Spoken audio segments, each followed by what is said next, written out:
This is Dave Meltzer with Entrepreneurs, the Playbook, and every once in a while I get a quantum entrepreneur. This is a person that is born with a potential that is unlimited when it comes to entrepreneurship, marketing. The unbelievable, fabulous Russell Brunson. He is an entrepreneur, obviously, an author, a great new book coming out, and we'll talk about that. And also the co-founder of a small company of the year in Utah, Clickfunnels. Welcome, Russell, to the Playbook. How are you? I'm amazing. Thank you so much for having me. I really appreciate it. Well, I want you on because, in this pause, in this compressed time of uncertainty, building funnels is extraordinarily important. Building traffic is extremely valuable. And I wanted to have the top expert in the space on the podcast to help people. And then I find out that you have traffic secrets, right? This great book of how to fill your pipeline with the dream customers, which is, so funny because I think part of the problem I have and I've been in the internet since the 90s, I'm old, but, people forget that last part of your book.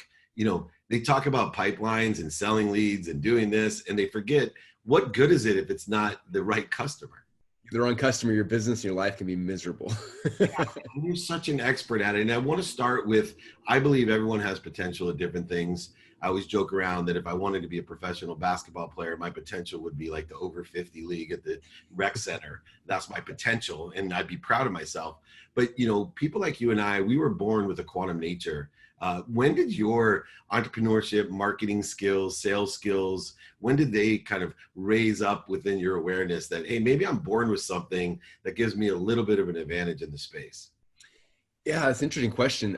It's funny because I got the spark when I was young. When I was probably 12 or 13 years old, the first time I saw an infomercial about how to make money online. And I was like, what? Or not online, but through classified ads, like way back in the day. And that sparked it. But I didn't know that, even what entrepreneurship was or that route, but it kept coming back. It happened when I was 12 again, and then happened again when I was 16, high school started happening again. And then when I went to college is the first time. It was after I met my wife and we got engaged. And then basically I told my parents, I was all excited. And they're like, well, that when you get married, we're cutting you off. We're not paying, you're a real man at this point. I was like, oh, I didn't even think about that, but we're getting we got a wedding date, it's happening. So I was I couldn't get a job because I was wrestling. So I had to start figuring this stuff out.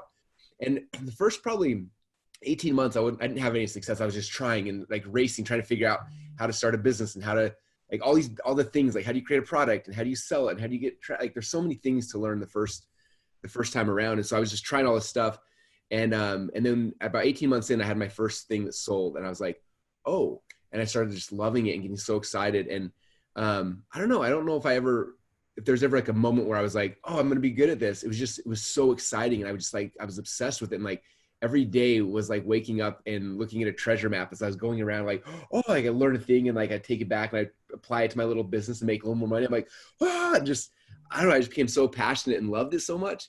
And then, and ever since then, it's been almost I think 16 years since I kind of started this business. And it's just been such a crazy ride. And I think, one day you wake up and you're like, wow, it's amazing what's been created and where we are now. And it's just been such a blessing. So I don't know exactly when. But one thing that you have, and I really want to highlight and kind of zoom in on, is you're a type of person that tried a whole bunch of things. Mm-hmm. And one of the superpowers that great entrepreneurs have is their ability to try multiple things, to take multiple shots from the court, go ahead and miss a lot of shots to learn faster. And the concept of learning is never more present than building traffic for websites, for mobile in these funnels. And, there's so much still today, working when I started 3 years ago, building my brand in the digital side with Gary Vaynerchuk. He basically, because I was helping him with his sports agency, which I knew something about, I knew nothing about the other side. He said, well, I said, can you help me? He said, as long as there is no right way to do this, that if you're willing to take a long approach and keep learning and trying things, even I don't really know what I'm doing. What I'm good at is trying things efficiently, learning, and then building upon what I've learned. It seems to me over the last 16 years, you've been really good at drawing out the lessons and maneuvering or pivoting to a point of a higher frequency or a higher success. what are some of the things today, while we all are on pause in some respects, do you see as an opportunity to build our traffic and to maybe even first identify who our dream customer is? Because I think a lot of what you do really well is identify who you're trying to reach. Yeah, well, it definitely starts with identifying the dream customer. It's interesting. I remember when I built my first business, I did it backwards, but I think the way that most entrepreneurs do, you're like, you have an idea and you create a product. You're like, yeah, I got a product. And then like, how do I sell this? And you're like, I got to learn how to sell. So you figure out the next piece and they're like, hey, I got a product, I got a sell system. Where are the people? And then like, I started looking for people. And I hadn't ever thought about that till so I'm looking for people and people started buying it. And eventually I had some success, but I remember one day specifically waking up, laying in bed. And I was like, I don't want to wake up. I was like, I wish I had a boss that could fire me because I do not want to do this anymore. And I didn't know why at first. I was like, why did I? And all of a sudden I realized I'm not excited about my customer. Like I don't want to read their emails. I don't want to support them. I don't want to like it was just such a stressful thing. And I remember at that point I realized had done it backwards.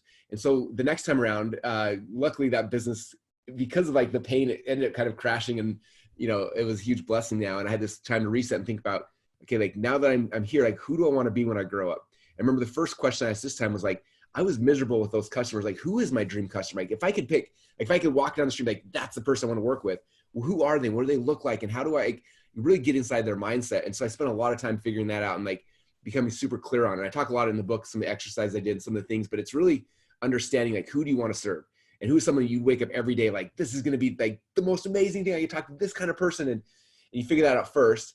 And then the second piece, which is really fun, is like, now that you know who that person is, like where are they hanging out online? And that's the power of the internet. I think a lot of people, when they think about traffic, they're like, who are you targeting on Facebook? And they're looking at it from this little like, and I'm like, no, you're missing most of traffic if that's what your traffic strategy is. I'm like, who they are, like where are they hanging out? So you think about, let's say like I'm obsessed with helping health and fitness people, right? Like, so I start thinking, well, where are they hanging out? Like, where are the health and fitness blogs that they go and they read? Maybe there's 10 or 20 or 100 of them.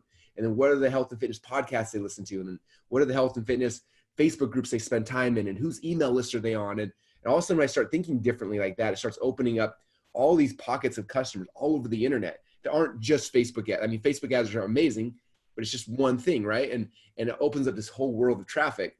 Now that I know that, okay, I know my dream customer, I know, man, they're on this blog and they're here and they're all these different places. Then our job as entrepreneurs is like, how do I get my message in front of them? And I always look at like each of these things like a pool of fish, right? Like, so there's a podcast, for example, it has 100,000 listeners, there's a pool of fish. And then I'm going to come like, how do I throw hooks out into that audience to get their attention?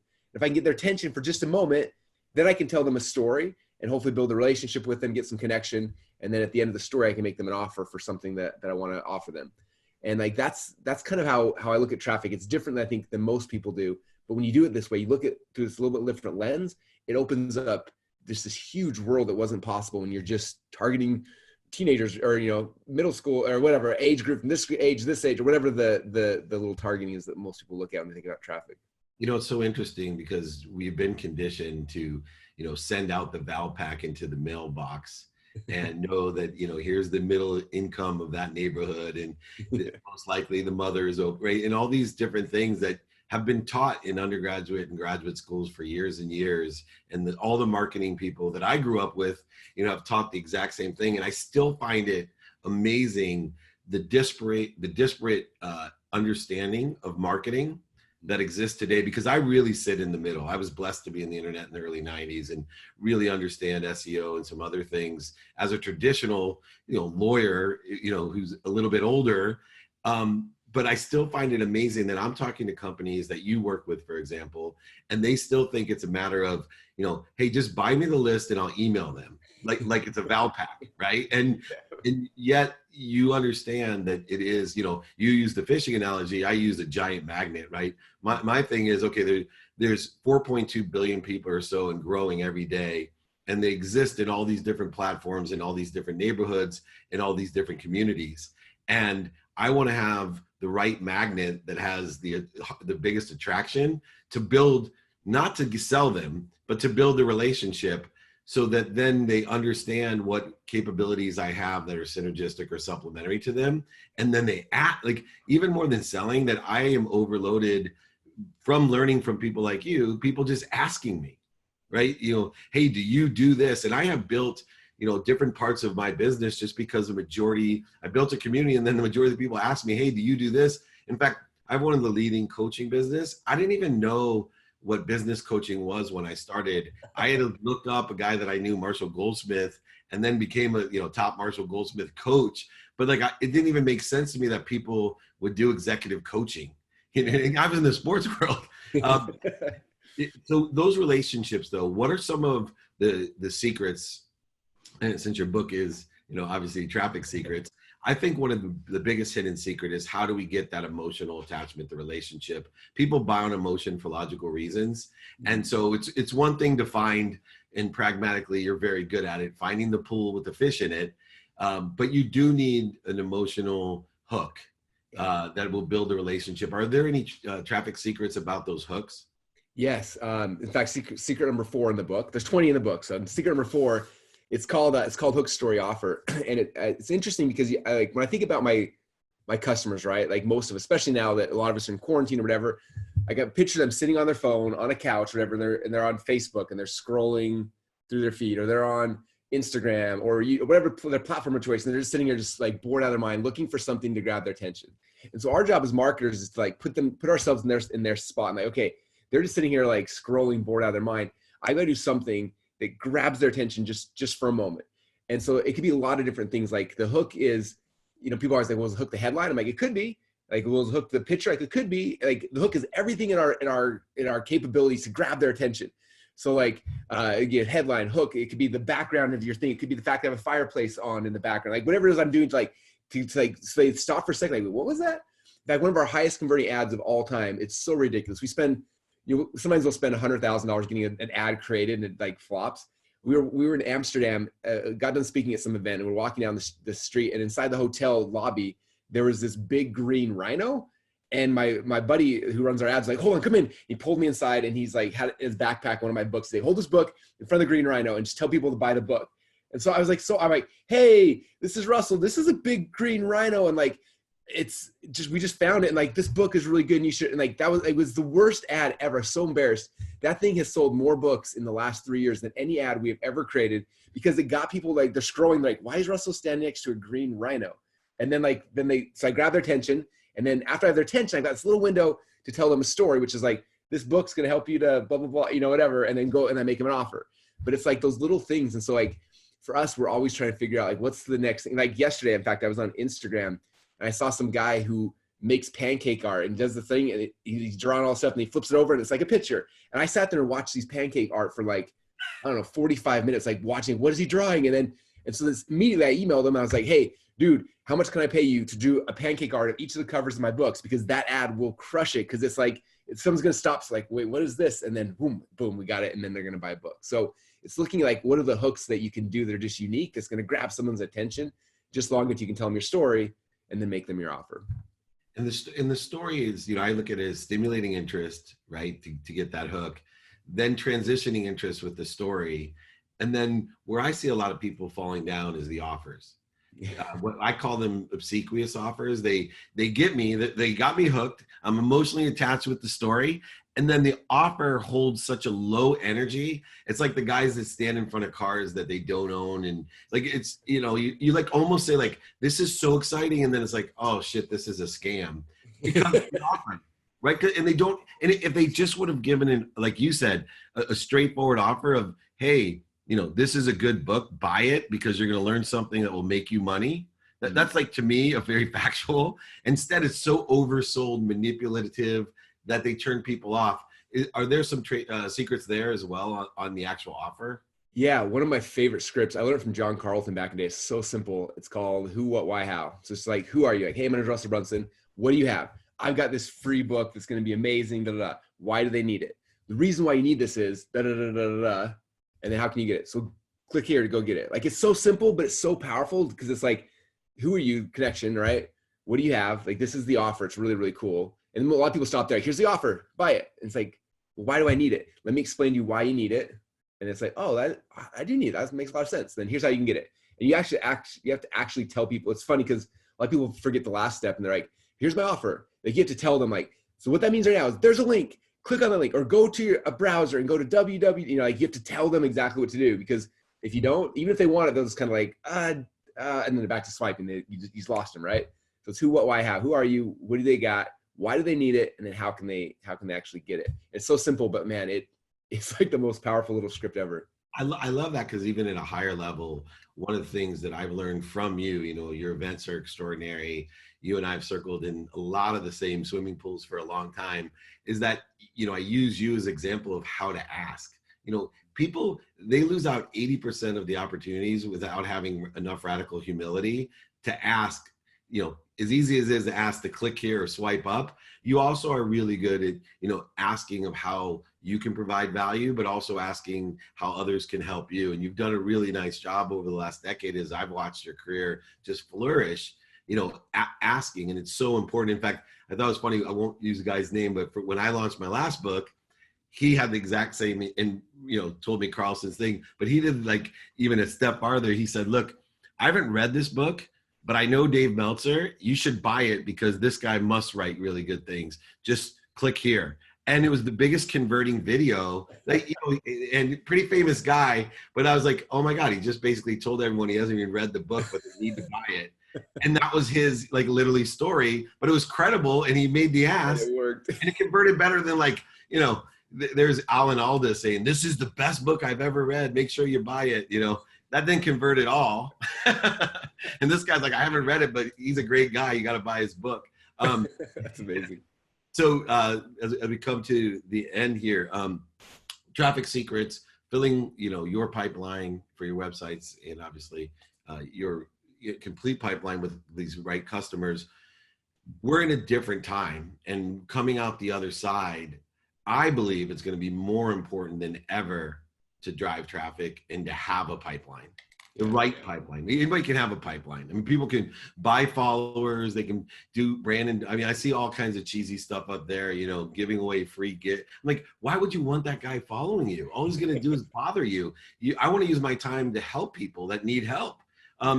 Where do you see the biggest opportunity for brands and products and services as we come out of this into the new economy?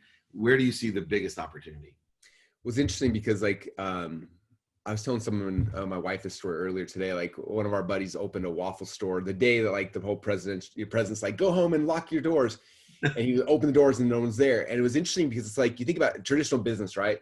Like, brick and mortars are out there, and like literal traffic is driving by, and they see the sign, like, oh, and they come in and they get a waffle or get whatever the thing is. And I think everyone's now seeing this economy, like, when traffic dies, what happens to business? Like, it literally withers and dies. Like, traffic is the lifeblood. And I think when people understand that, it's like, okay, this is the lifeblood I need to be focusing on, especially right now. I was reading an article that showed, like, Facebook, because of the coronavirus, is going to lose like $40 billion in advertising revenue. And almost every market that I'm currently playing in, all the ad costs have dropped, because Facebook's like, so all the ad costs are dropping. Like, I had people today in one of my groups are showing like they used to pay like $3 and $5 to get someone to register for a webinar or a web class. And right now they're spending like 53 cents to $1. Like, the ad costs are dropping. And so for those who understand that, like, this is this window of like, let me build the audience, build the following, like, get the followers, let me come and serve, let me go live, let me do all these things right now in this time of fear and chaos. And then on the other side of that, it's like, you just got all the followers, the fans, the people, this huge discount to now go and, like, you know, we talk about surviving and then thriving. Like, man, think about if you leverage this opportunity the right way. And as you in the survival mode, you're growing, you're bringing people in, you're serving them this level. And also when it moves back to like this thriving time, your audience is 2, 3, 10 times what it was before. And so I think when people understand that, it's like, this is the time to get people at a discount. Like, now is the time to go all in. It's not time to sit at home and watch Netflix. It's now time to, like, like, I always tell people, like, there's a difference between producing or consuming social media and producing it. Like, this is the time to be producing it, because you're producing it. Everyone else is consuming it. If you're the one producing it, they're going to connect with you. They'll build a relationship in this time. If you give them the tool, the thing that broke the fear for them, whatever the thing you're able to give them during this time of you know, people are nervous and in fear, you're the one that gives them that hope and stability. Man, they'll be with you for forever. So I think it's just a really smart time to take advantage of it. And if you don't believe Russell, I mean, just think about what they just did with the Tiger King, with the extra episode, which was like done at home. and it probably will outproduce and perform, the greatest movies that have released in the last year. That last episode of Tiger King, which was all by Zoom. So you got to believe what Russell's saying. One more caveat, and then I'll let you go. It does tie into the traditional brick and mortar in the sense I have a executive client who has a barbecue, brick and mortar store, and on Easter, understanding what you're talking about, but even going a step further in driving traffic from the digital back into his brick and mortar for pickup. On Easter, he sold out all of his food in 4 hours, where normally it's 14 hours of work, with 1/3 the staff, right? And so his production and efficiencies of learning how to drive traffic to a brick and mortar from an entire different freeway that's not indicative of where you're driving by and has that same hook, story, and ask. You actually can get people to go ahead and pick up Grubhub or Uber Eats or whatever to pick up their food, or swing by in the car for an excuse to go out. So I think it's important that there is the last mile component of what we're doing by, driving traffic and these traffic secrets that are in your book. So super excited to have you on. Always excited, can't wait to get back to your live events as well, to learn so much. If you haven't checked out the events, the books, or Russell himself, make sure you check him out. He's an extraordinary entrepreneur, author, obviously co-founder of Clickfunnels, and hopefully a good new friend, man. You're incredible. Thank you. Oh, thanks so much for having me. I really appreciate it. And I had a lot of fun, and super grateful to connect like this. This is awesome. You're awesome. Keep that beautiful family happy and healthy. This is Dave Meltzer with Russell Brunson on Entrepreneurs, the Playbook.